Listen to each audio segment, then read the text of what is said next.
শ্রী মা সারদা দেবী স্বামী গম্ভীরানন্দ মানবী পূর্বানুবৃত্তি। অধ্যাত্ম শক্তি প্রয়োগের ক্ষেত্র এইরূপ বিভিন্ন হওয়ায় শ্রী মা ও ঠাকুরের আচরণে কিছু কিছু পার্থক্য সহজেই চোখে পড়িবে, কিন্তু মায়ের কার্যাবলী মনোযোগের সহিত দেখিলে অচিরে বুঝিতে পারা যাইবে যে এই প্রভেদ মৌলিক নহে, ইহা বিকাশের ক্ষেত্রানুযায়ী তারতম্য মাত্র। পারিবারিক আবেষ্টন হইতে সম্পূর্ণ বিচ্ছিন্ন দেবমন্দির নিবাসী ভক্ত পরিবেষ্টিত শ্রীরামকৃষ্ণের জীবনে যে ত্যাগ বৈরাগ্য অনাবৃত সৌন্দর্যে প্রকটিত হইয়া সকলকে মুগ্ধ করিত, শ্রী মায়ের জীবনে উহাই পারিবারিক পটভূমিকায় প্রতি মুহূর্তে শতধা প্রতিফলিত হইয়া গারস্থ জীবনের অন্ধকার পথে আলোক বিকিরণ করিত। ঊর্ধ্বগামী মনকে সাধারণ ভূমিতে নামাইয়া রাখিবার জন্য ঠাকুর তামাক খাবো, জল খাবো ইত্যাদি ক্ষুদ্র বাসনা অবলম্বন করিতেন। ভগবত ধ্যানে লীয়মান মনকে সংসারে ধরিয়া রাখিবার জন্য শ্রীমা রাধুকে প্রতিপালন করিয়াছিলেন। এই স্বার্থহীন ও স্বাচ্ছন্দ্যঘাতী উদ্যম আপাতত বন্ধন রূপে প্রতীত হইল, আমরা উহাকে মায়ের অসীম শক্তির পরিচায়ক রূপেই পাই। ঠাকুর কাঞ্চন ত্যাগ করিয়াছিলেন, ধাতু স্পর্শে তাহার অঙ্গ বিকৃত হইত। সে মা অর্থকে লক্ষ্যে জ্ঞানে মাথায় ঠেকাইতেন।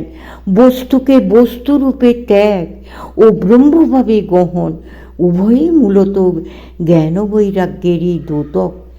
এই সকল তত্ত্বকথা স্মরণ রাখিয়াই আমরা সেই মায়ের মানবীয় চরিত্রের আলোচনার অগ্রসর হইতেছি এবং শ্রোতাকে পুনরায় সাবধান করিয়া দিতেছি যে এই অখণ্ড অলৌকিক চরিত্রকে খণ্ডশ বুঝিতে গেলেও তিনি যেন মায়ের দেবীত্বকে ছাড়িয়া কখনো নিছক নারীত্বকে পরিমাপক রূপে গ্রহণপূর্বক বিভ্রান্ত না হন। আমরা এই অধ্যায়ে যে সকল ঘটনার আলোচনা করিব তাহা দুই শ্রেণীর। কতকগুলির সহিত সেই মায়ের সাক্ষাৎ সম্বন্ধ আছে, আর কতকগুলিতে তিনি শুধু সাক্ষী। তিনি নিজে যাহা করিয়াছেন এবং নিজেই সময় বিশেষে যাহা তাৎপর্য নির্ণয় করিয়া গিয়াছেন সেগুলি আমাদের পক্ষে খুবই মূল্যবান। কিন্তু দূরে থাকিয়া তিনি যেসব মতামত প্রকাশ করিয়াছেন তাহাও আমাদের নিকট কম আদরণীয় নহে, কারণ ভারতের একজন অতি বুদ্ধিমতী, অতি পবিত্রা, অতি উচ্চ শিক্ষা দীক্ষাশালিনী নারীর অভিমতের একটা স্বকীয় গুরুত্ব আছে। আর যখন মনে রাখি যে তিনি আদর্শ স্থাপনের জন্যই আধুনিক যুগে অবতীর্ণ হইয়াছিলেন, তখন সেসব কথা আরও প্রণিধানযোগ্য হইয়া ওঠে। ক্ষুদ্র গ্রাম জয়রামবাটির প্রতি সেই মায়ের একটা প্রাণের টান ছিল। একবার তিনি কলকাতাতে যাত্রা করিতে উদ্যত হইলে তাহার খুড়ি বলিলেন, সারদা আবার এসো। সীমা সাগ্রহে বলিলেন, আসব বই কি, এবং সেই কথাতে আরও জোর দিবার জন্য বারবার ঘরের মেঝেয় হাত ছোঁয়াইয়া মাথায় ঠেকাইয়া বলিতে লাগলেন, জননী জন্মভূমি সে স্বর্গাদপি গরীয়সী। গ্রামের সকলের সঙ্গেই তাহার একটা না একটা সম্পর্ক ছিল। সে যত ছোট বা বড় এবং সমাজের যে কোনো স্তরের লোকই হোক না কেন, ভিন্ন গ্রামবাসীও এই আদরে বঞ্চিত হইত না।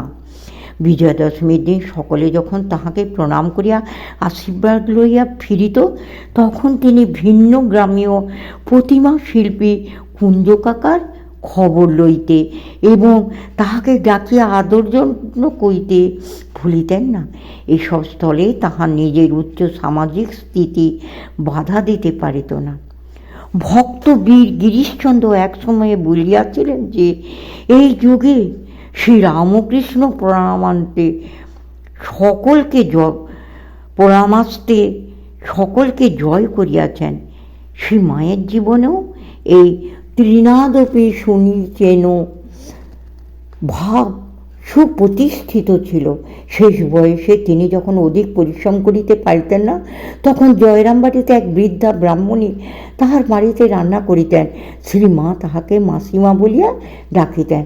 বিজয়া দশমীতে তিনি মাসিমাকে প্রণাম করিতে উদ্যত হইলে ব্রাহ্মণী বলিলেন, সে কি মা, তুমি জগতের মা, তোমাকে সকলে প্রণাম করে।